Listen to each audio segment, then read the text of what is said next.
Okay, think about running a huge ancient empire, like Babylon, Assyria, Persia, massive places. You'd need some way for everyone to communicate, right? Absolutely. A common language for administration. Exactly. Yeah. And for a long time, that language was Aramaic. So today we're doing a quick deep dive into this, well, this incredible linguistic thread. It connects like 3,000 years of history. It really does. From ancient empires right down to these small communities trying to keep it alive today. So let's unpack that. Where did it even start? Well, it tops up in the Northwest Semitic family, so it's related to Hebrew, Phoenician, languages like that. We see it documented way back, maybe the 11th century BC. Wow, that's old. It is.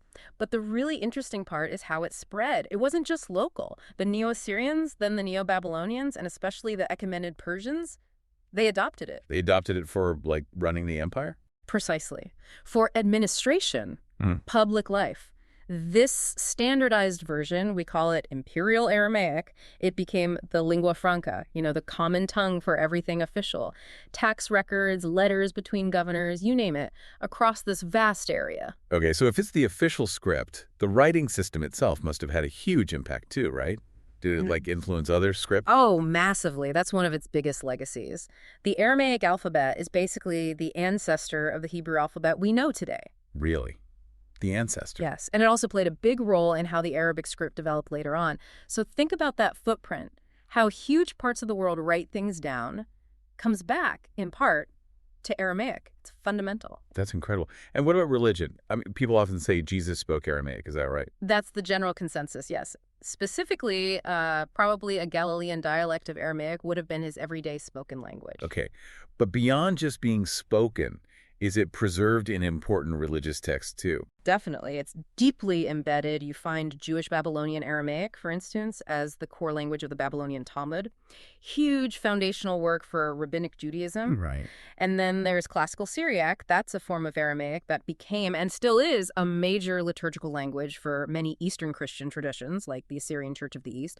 So it's woven right into the history of these faiths. So wait, if there was this big standard imperial Aramaic back then,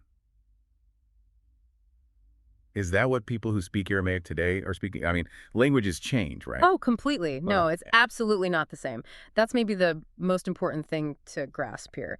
Aramaic isn't really one language now. It's more like a group of related languages or dialects. Oh, okay. Sometime around, say, 300 BCE to 200 CE, what we call the Middle Aramaic period, it started to split, diverge, mainly into Eastern and Western branches. And these branches are really different. Very different. Think about, like, Spanish and Italian. Both come from Latin, right? Romance languages. But a Spanish speaker and an Italian speaker wouldn't just automatically understand each other. Right. Okay.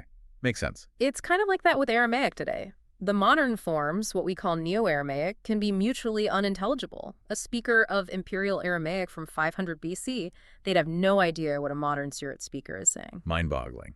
So what are the main forms that actually survived all this change? Yeah. On the eastern side, you mentioned. Right, Eastern Aramaic. Well, you have classical Syriac, which I mentioned. That's more of a historical, liturgical language now, learned, preserved in texts and worship. But then you have the living languages. Spoken day to day? Yes, spoken day to day by communities, though often quite isolated ones. Languages like Syriac, sometimes called Assyrian Neo-Aramaic, and Turoyo. These are kept alive mainly by Assyrians, some Mizrahi Jewish communities, Mandaeans, mostly in historical Mesopotamia, Iraq, Syria, Turkey, Iran, though diasporas exist now too. Okay, so there's some life on the eastern side. What about the western branch? The western side. That's a much tougher story. Western Neo-Aramaic is critically endangered. I mean, really hanging on by a thread. Where's? It survives today in basically just a couple of villages, tiny pockets in the anti-Lebanon mountains over in Syria, places like Malula, Jubadin.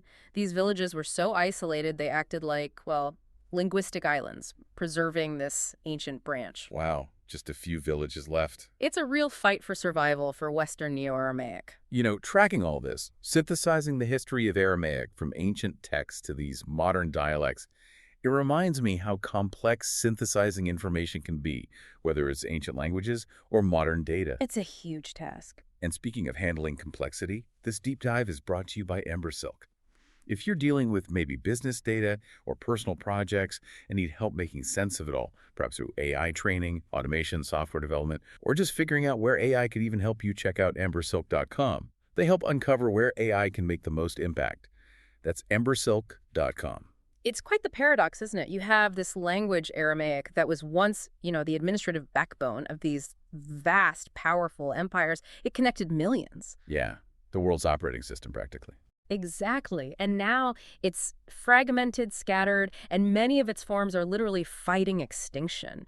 Researchers are racing against time, really, trying to document and understand all these surviving Neo-Aramaic varieties before they potentially disappear. From ruling empires to clinging to existence in mountain villages. That's a powerful story, a poignant one. It truly is. A reminder of how dynamic language is and how fragile linguistic heritage can be. Absolutely. Well, that's all we have time for on this deep dive. If you enjoyed this, please subscribe to the show. Hey, and maybe leave us a 5-star review if you can. It really does help get the word out. Thanks for tuning in.